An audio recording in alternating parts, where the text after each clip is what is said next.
Di balik riuh kehidupan ini, yang seolah tiada henti di tengah pusaran tuntutan, interaksi dan rutinitas yang menggerus keheningan batin, ada satu ruang dalam hidup ini yang kerap kita lupakan, yaitu kesendirian. Di tengah masyarakat yang mendewakan keterhubungan tanpa henti, waktu untuk diri sendiri seringkali dicurigai oleh orang lain. Kesendirian seringkali dianggap aneh, bahkan menakutkan. Padahal dalam catatan para arif dan pejalan spiritual, justru dalam kesendirian, itulah awal mula kebijaksanaan ditanam dan jiwa ditempa menjadi lebih matang. Kesendirian bukanlah bentuk pengasingan diri, melainkan panggilan pulang ke dalam diri. Ia bukanlah luka, melainkan ruang untuk kesembuhan. Ia bukanlah kekosongan, melainkan wadah yang luas yang siap untuk diisi dengan cahaya pemahaman. Di balik diamnya, kesendirian menyimpan potensi yang luar biasa. Tempat manusia belajar mengenal dirinya, membaca ulang jalan hidup yang pernah dilaluinya, yang akhirnya bersentuhan kembali dengan Tuhannya.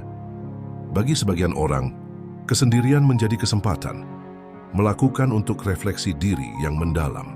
Dalam kesepian yang murni, topeng-topeng sosial satu persatu mulai rontok. Kita tidak lagi bicara sebagai peran, tak lagi berpikir demi kesan, dan tak lagi berusaha untuk menyenangkan siapapun. Hanya ada kita dengan seluruh keberlimpahan, luka, harapan, cinta dan ketidaktahuan. Maka pelan-pelan kita belajar untuk jujur, bukan kepada orang lain, tetapi kepada batin kita sendiri. Di sana pula, pertumbuhan spiritual dan intelektual menemukan tanah yang subur. Dalam sunyi, manusia lebih jernih mendengar suara hatinya, dan dari situlah tumbuh pemahaman tentang makna hidup yang tak bisa diajarkan oleh buku, seminar atau wacana belaka. Seperti para sufi yang menempuh jalan khalwah, yakni penyendirian diri demi perjumpaan dengan Yang Maha Adil. Kesendirian sejatinya adalah proses pengguguran ego. Ia membimbing manusia menuju puncak kebeningan diri, tempat segala ilusi dan angan-angan dunia melebur dan meleleh di hadapan cinta ilahi. Namun kesendirian bukanlah jalan tanpa bayang-bayang. Ia membawa risiko bahkan tantangan yang nyata. Tanpa arah, kesendirian bisa menjelma menjadi kesepian yang menggigit, menjebak jiwa dalam ruang hampa yang tak berpintu. Jiwa yang belum siap menghadapi sunyi bisa tergelincir dalam kecemasan, overthinking, dan rasa hampa yang membunuh perlahan. Masyarakat pun sering salah dalam memahami orang yang menyendiri sering dianggap sebagai penyendiri. Padahal bisa jadi, ia sedang dalam fase suci untuk menata hidupnya kembali. Karenanya, perlu kedewasaan spiritual untuk membedakan antara kesendirian yang menyembuhkan dan kesepian yang merusak. Kesendirian yang benar bukanlah penghindaran dari dunia, tetapi penataan ulang relasi kita dengannya. Di dalamnya, kita membangun kemandirian emosional, belajar tidak hidup dari sorakan orang lain, tidak tumbuh dari pujian yang fana, dan tidak jatuh karena rasa sepi. Di sanalah tumbuh pribadi-pribadi yang kuat dari dalam, bukan karena kekuasaan atau kekayaan, tetapi karena mengenal dirinya dan Tuhannya secara utuh. Dalam ruang sunyi itu pula, kreativitas dan kejernihan pikiran seringkali muncul.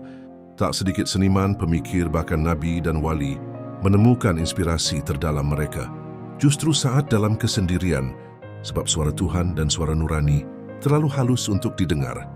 Di tengah riuhnya dunia, ia hanya muncul dalam senyap, dan senyap hanya tumbuh. Dalam keberanian untuk menyepi, kesendirian menjadi semakin bermakna apabila dipahami sebagai ruang spiritual bagi siapapun yang tengah berada dalam masa transisi hidup.